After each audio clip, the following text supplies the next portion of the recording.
안녕하세요, नमस्कार दोस्तों। हिंदी के through Hangal Korean script Hangal सीखने का जो मैंने एक वीडियो बनाया था लास्ट में, उसमें फ़र्स्ट पार्ट में हमने हंगल लिखना सीखा था। हंगल के सभी अक्षरों को, उनका प्रोनाउंसिएशन क्या होता है वो सीखा था।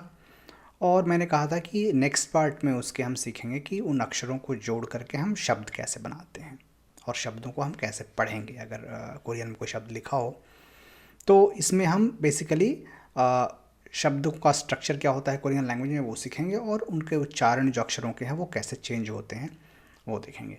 तो सबसे पहले तो शुरू करते हैं अक्षरों के स्ट्रक्चर पर, कि हर भाषा में शब्दों का एक अपना स्ट्रक्चर होता है। तो कोरियन लैंग्वेज में जो स्ट्रक्चर होता है सिलेबल का, एक बोलते हैं सिलेबल। तो जब लेटर्स, कई सारे लेटर्स को हम मिलाते हैं तो वो लेटर्स मिलकर के एक सिलेबल बनाते हैं।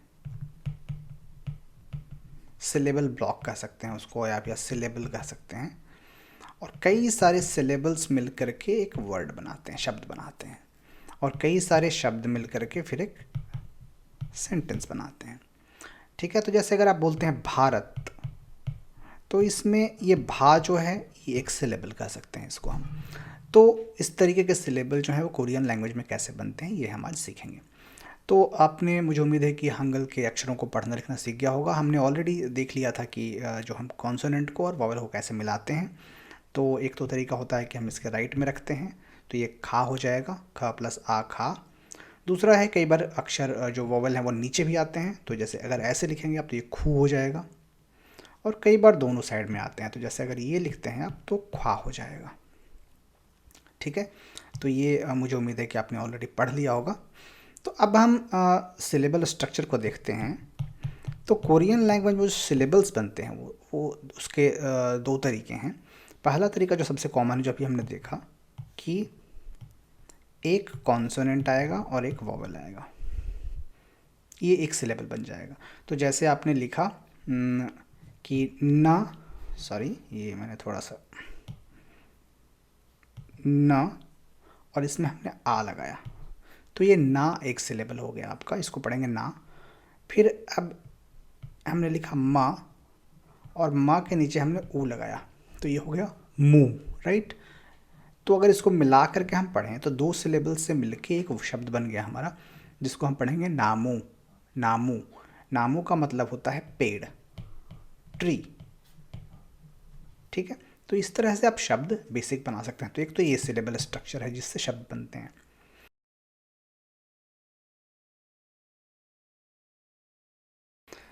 और इस वाले स्ट्रक्चर में हम अगले स्ट्रक्चर में जाएंगे, जिसमें क्या होगा कि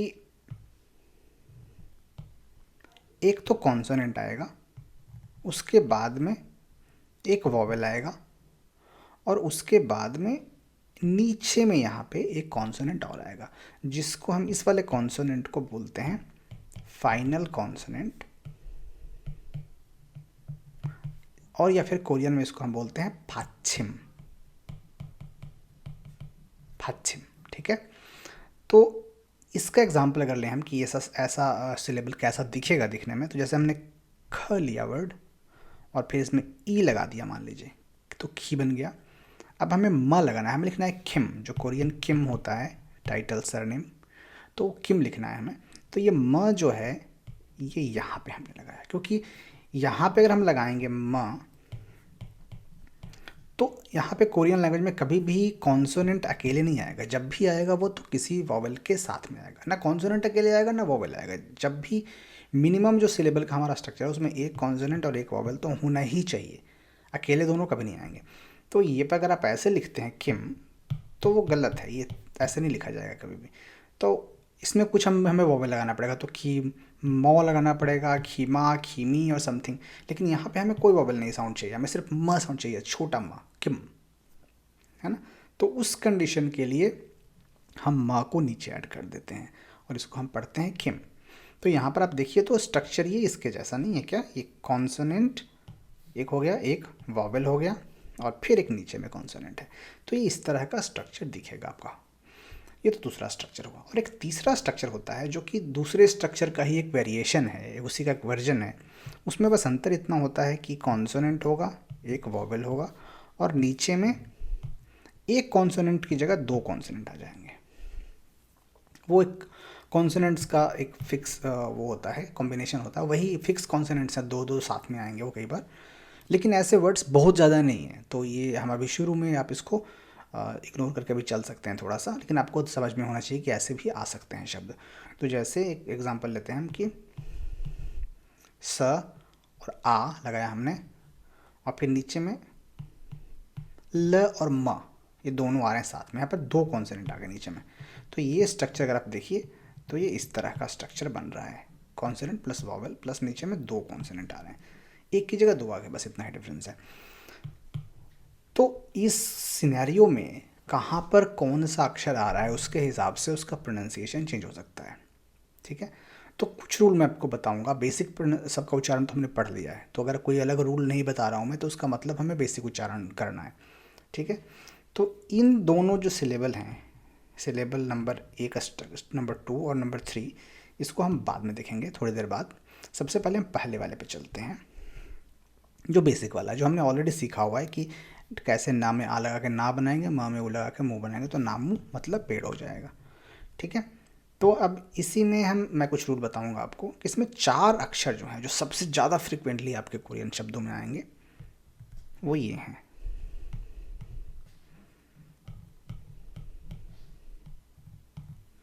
ये 4 अक्षरों का मैं यहाँ पे आपको उच्चारण बताऊंगा, जो जिनमें बदलाव होता है। अक्षर तो बाकी भी बार बार आएंगे, लेकिन ये 4 अक्षरों का जो उच्चारण है वो चेंज होता है सिलेबल में उनके स्थान के हिसाब से। तो यहाँ पर 2 स्थान मैं आपको बताऊंगा। एक तो कि शब्द के बिल्कुल बिगिनिंग में आ रहा हूँ, किसी भी स्थिति में किसी भी जो अक्षर है उसका 3 उच्चारण हो सकते हैं। एक तो बिगिनिंग में, दूसरा अगर वो भाच्छिम में आता है, भाच्छिम का मतलब यहाँ पे नीचे में कहीं यहाँ आ रहा हो, यहाँ आ रहा हो, उसको भाच्छिम बोलते हैं।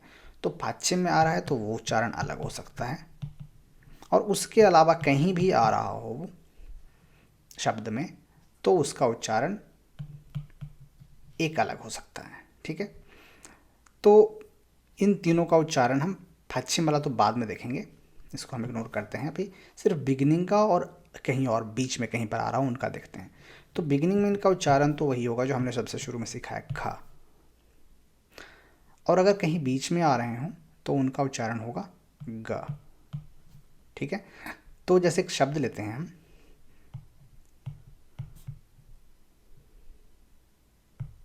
ये ले देते हैं। अब यहाँ पर देखेंगे तो दोनों अक्षर, ये एक ही अक्षर दोनों दोनों स्थान पे आ रहा है। जो पहला वाला जो अक्षर ये हो रहा है इसको हम पढ़ेंगे खा, ठीक है, क्योंकि बिगिनिंग में है। लेकिन इसके बाद में जो ये बीच में कहीं आ रहा है इसको हम खा नहीं पढ़ेंगे, इसको हम ग पढ़ेंगे, ग। तो ग प्लस ऊ बन जाएगा गु, खागु हो जाएगा इसका उच्चारण। इसका उच्चारण खाखू नहीं होगा, खाखू नहीं होगा, खागु होगा इसका करेक्ट उच्चारण, ठीक है। तो ये ध्यान रखना है आपको कि सिर्फ पहला बिल्कुल शब्द के शुरू में आ रहा हो तब तो इसका उच्चारण ख होगा, बीच में कहीं और आ रहा हो तो ग होगा, है ना। तो ये पहला रूल आपका हुआ। दूसरा जो शब्द है हमारा, अक्षर है हमारा, वो है थ। तो इसका उच्चारण थ होता है, लाइट थ, लेकिन शब्द के बीच में कहीं और आएगा तो इसका उच्चारण द हो जाएगा। इसके उदाहरण देख लेते हैं। तो अगर आपने लिखा ऐसे एक शब्द, तो इसको हम पढ़ेंगे थारी, थ प्लस आ था, र प्लस ई री, तो इसको हम पढ़ेंगे थारी। थारी का मतलब होता है पैर, लेग, या इसका मतलब पुल भी होता है, ब्रिज, लेग या ब्रिज इसका मतलब होता है। थारी इसका उच्चारण होगा। अब एक दूसरा शब्द लेते हैं जिसमें ये पहले, यहाँ तो क्योंकि पहले स्थान पे आ रहा है ना, लेकिन अगर बीच में कहीं और आए तो ये लेते हैं हम एक वर्ड,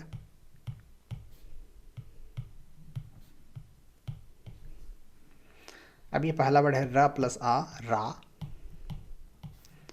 दूसरा है थ प्लस ई, तो यहाँ पर लेकिन ये बीच में कहीं आ रहा है इसलिए इसका उच्चारण थ नहीं होगा, इसका उच्चारण द हो जाएगा। तो ये द प्लस ई, इसको दी हम लिखेंगे। एंड देन ओ, रादियो। तो ये रादियो कुछ नहीं है, रेडियो है। रेडियो को कोरियन में रादियो बोलते हैं, रादियो, है ना। तो राथियो नहीं पढ़ना है इसको, ये थ नहीं बोलना है, थ गलत हो जाएगा, रादियो बोलना है, ठीक है। तो शब्द के शुरू में होगा तो थ होगा, अदरवाइज द होगा। तीसरा जो ये शब्द अक्षर है हमारा वो है फा। तो ये नॉर्मली शुरू में आएगा तो फा होगा, बीच में कहीं आ रहा है तो ये ब हो जाएगा, ब। तो इसका उदाहरण लेते हैं। तो एक शब्द लेते हैं हम, अब ये क्या है, फी, राइट, फी। और ये दूसरा है न, सो न प्लस ऊ, नू, फीनू। फीनू का मतलब होता है साबुन, सोप, फीनू, क्योंकि पहले स्थान पे है। लेकिन अगर ऐसा शब्द हो कोई, तो इसका उच्चारण होगा ना प्लस आ, ना। और ये यहाँ पे फ नहीं पढ़ेंगे, इसको ब पढ़ेंगे हम, जो कि बीच में कहीं आ रहा है, तो नाबी हो जाएगा ये, नाफी नहीं होगा, नाबी। नाबी का मतलब होता है बटरफ्लाई, तितली जिसको बोलते हैं, नाबी। अब यहाँ पे देख रहे हैं कुछ अक्षरों का उच्चारण चेंज नहीं होता, जैसे न है, ये शुरू में आने पर भी न है, बीच में आने पर भी न है, तो उनको मैं यहाँ पे मेंशन नहीं कर रहा हूँ। जिनका चेंज हो रहा है सिर्फ उनको मेंशन कर रहा हूँ। न है, म है, इनका नहीं चेंज होगा। ये चौथा है हमारा, इसको छ पढ़ते हैं शुरू में आने पर, लेकिन बीच में अगर कहीं आ रहा है तो इसको ज पढ़ेंगे। ठीक है, तो एक उदाहरण लेते हैं शब्द का। जैसे यहाँ पे मैं लिखता हूँ शब्द ये छ प्लस आ, छा।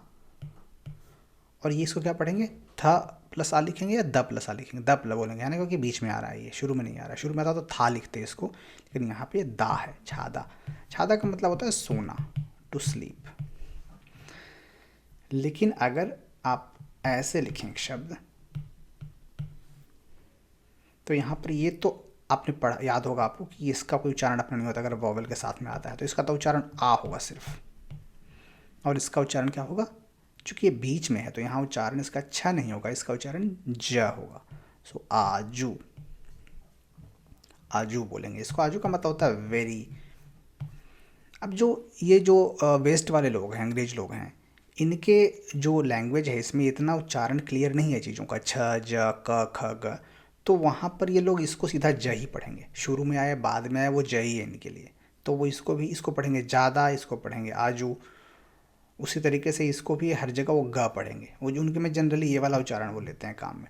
तो अगर आप गलत उच्चारण है, लेकिन ये हमारी भाषा में सही शब्द, सही साउंड हैं अवेलेबल, तो हम क्यों गलत उच्चारण करें। तो आप कोशिश कीजिए कि इस तरीके से उच्चारण कीजिए, ये परफेक्ट बिल्कुल नेचुरल कोरियन लोगों जैसी साउंड आपकी निकलेगी।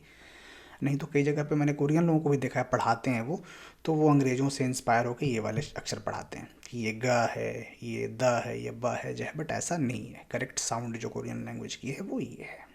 शुरू में होने पर, बीच में होने पर ये होगा, बीच में ये पश्चिम में आने पर कुछ और होगा, वो हम अभी देखेंगे। तो ये समझ गए आप कि कैसे इसको जोड़ के पढ़ेंगे। अब आते हैं दूसरे वाले सिलेबल स्ट्रक्चर पर कि पश्चिम जब आएगा तो कैसे पढ़ेंगे। तो इसके लिए मैंने एक चार्ट सा यहाँ पर बना रखा है आपके लिए। इस चार्ट को आप देखिए अगर, तो मैंने दे रखा है कि किस किस अक्षरों का सेट बना रखे हैं मैंने, कि इन अक्षरों का उच्चारण पश्चिम में आने पर ये होगा। तो ये जैसे ये पहला अक्षर है ख, फिर दूसरा है क, तीसरा है ख, एस्पिरेटेड है, एक डबल वाला है ना। और तीनों ही अक्षरों का उच्चारण क होगा अगर वो नीचे आएंगे पश्चिम में। तो पश्चिम में जैसे यहाँ पे ये वाला शब्द ले लीजिए, यहाँ पे पश्चिम में क है तो इसका उच्चारण होगा खा, ख प्लस आ, खा, एंड देन नीचे में ये है तो इसको पढ़ेंगे खाक, खाक। इस वाले को, इसमें खा तो ऊपर में सेम है, लेकिन पश्चिम में इसकी यहाँ पे एक की जगह डबल का है, तो इसका भी उच्चारण का ही होगा, क्योंकि इन तीनों का उच्चारण सेम होता है नीचे आने पर, जब ये नीचे आ रहे हैं। समझ रहे हैं यहाँ पे आप कि तीनों तीन अक्षर हैं, लेकिन उच्चारण तीनों का खाक खाक खाक होगा, क्योंकि तीनों ही का की तरह साउंड तीनों का आएगा। ना का साउंड ना ही रहेगा, इसमें कोई बदलाव नहीं आएगा, पश्चिम में आए या कहीं और आए। उसी तरीके से माँ है, माँ का भी साउंड में कोई बदलाव नहीं आता है, वो ऐसे ही रहेगा। बाकी यहाँ पे आप देख रहे हैं कि काफ़ी सारे अक्षर हैं।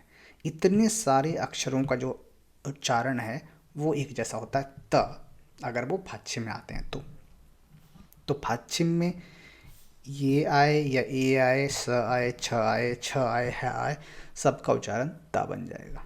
ठीक है, तो अगर आपने थोड़ी बहुत कहीं कोरियन इधर पढ़ी होगी तो आपने देखा होगा कि ये जो वर्ड है ये यहाँ पे तो स है ये, है ना, इसको पहला तो अक्षर है ई, है ना, ई है, फिर यहाँ पे बीच में आ रहा है तो इसको ख नहीं पढ़ेंगे, ग पढ़ेंगे, राइट, तो ई गौ हो जाएगा, ई गौ, इसको ऐसे कर सकते हैं, लिख सकते हैं ई गौ। एंड ये वाला स है अक्षर, लेकिन यहाँ पर उच्चारण क्या होगा, त, क्योंकि हमारे नियम के हिसाब से इसका उच्चारण त होता है, तो इसको ईगोत पढ़ेंगे, ईगोस नहीं पढ़ेंगे, ईगोत पढ़ेंगे, ईगोत, ठीक है। तो ये आपको याद करना पड़ेगा, एक बार टाइम लगेगा थोड़ा सा, लेकिन इसको याद कर लीजिए सेट को कि ये अक्षरों का उच्चारण त होगा, इन तीनों का क होगा। इसका उच्चारण जब ये फाच्छे में आता है तो ल हो जाता है, वैसे तो र है ये, लेकिन नीचे जब आएगा तो ल हो जाएगा। सो अगर इसको आप ऐसे लिखते हैं तो इसको क्या पढ़ेंगे, रोशिया, रोशिया, ये रशिया को ऐसे लिखते हैं, रशिया, रोशिया। लेकिन अगर आप यहाँ पे लिखें ऐसे, तो यहाँ पर ये पश्चिम में ल आ रहा है, तो इसका उच्चारण हो जाएगा न प्लस आ, तो ना हो गया, और ये नीचे में आ रहा है तो इसका नार नहीं पढ़ेंगे, नाल पढ़ेंगे, इसका उच्चारण ल हो जाता है नीचे आने पर, ठीक है। तो इसका उच्चारण ल बन जाएगा यहाँ पे पश्चिम में आने पर,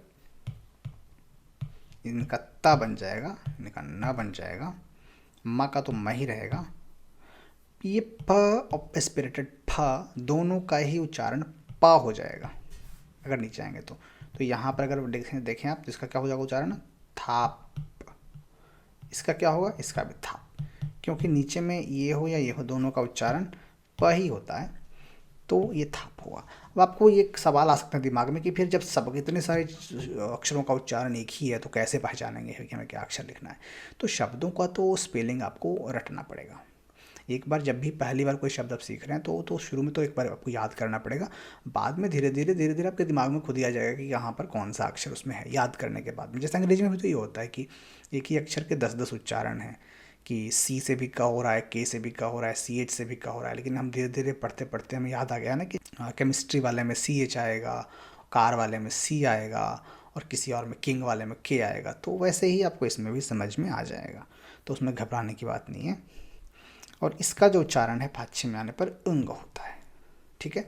तो ये आपने लगभग समझ लीजिए कि 90% कवर कर लिया हंगल का।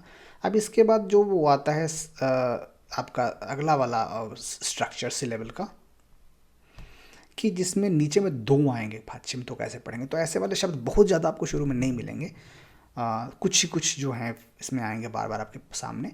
तो शुरू में अगर आपसे नहीं याद हो पा रहा है इनका उच्चारण, तो इनको पीछे आप थोड़ा छोड़ सकते हैं, इनको बाद में देख सकते हैं। लेकिन वो जो अब तक बताया मैंने, जो बेसिक ऊपर वाले सिलेबल वाले और जो 4 अक्षर थे ख, थ, छ, फ और छ, वो याद कर लीजिए, वो ज़रूरी है आपके लिए। तो इनका उच्चारण आपको मैंने दे दिया है रेफरेंस के लिए कि ये फिक्स कॉम्बिनेशन, इनके अलावा और कोई नहीं आएगा, इतने ही हैं जो कॉम्बिनेशन दो उसके कॉन्सोनेंट के आ सकते हैं नीचे में फाच्छे में। और इनका उच्चारण जब ये ऐसे दो आते हैं ना, दो अक्षर नीचे में फाच्छे में, तो इनमें दोनों का उच्चारण नहीं पढ़ेंगे, जैसे इसको क और त ऐसे नहीं पढ़ेंगे, इसमें से एक ही अक्षर डोमिनेंट होता है और एक का उच्चारण साइलेंट होगा। तो यहाँ पर इसका उच्चारण डोमिनेंट है तो इसको का पढ़ेंगे, ये स साइलेंट हो जाएगा, ठीक है। तो जैसे अगर एक शब्द ले लें हम, तो यहाँ पे इसको पढ़ेंगे हम तो मुक पढ़ेंगे, सिर्फ मुक, क्योंकि ये स जो है ये साइलेंट है। तो ऐसे सब में ही एक ही अक्षर का उच्चारण होगा, बाकी दूसरा वाला साइलेंट रहेगा। तो ये वाला थोड़ा बाद में आप इसको याद कर सकते हैं, लेकिन इतना अगर आपने पढ़ लिया है तो आप अक्षरों को आराम से पढ़ सकते हैं। जैसे नॉर्मल कोई भी वर्ड आप ले लीजिए, जैसे हम लिखते हैं, मैं एक अक्षर लिख के दिखाता हूँ आपको, शब्द,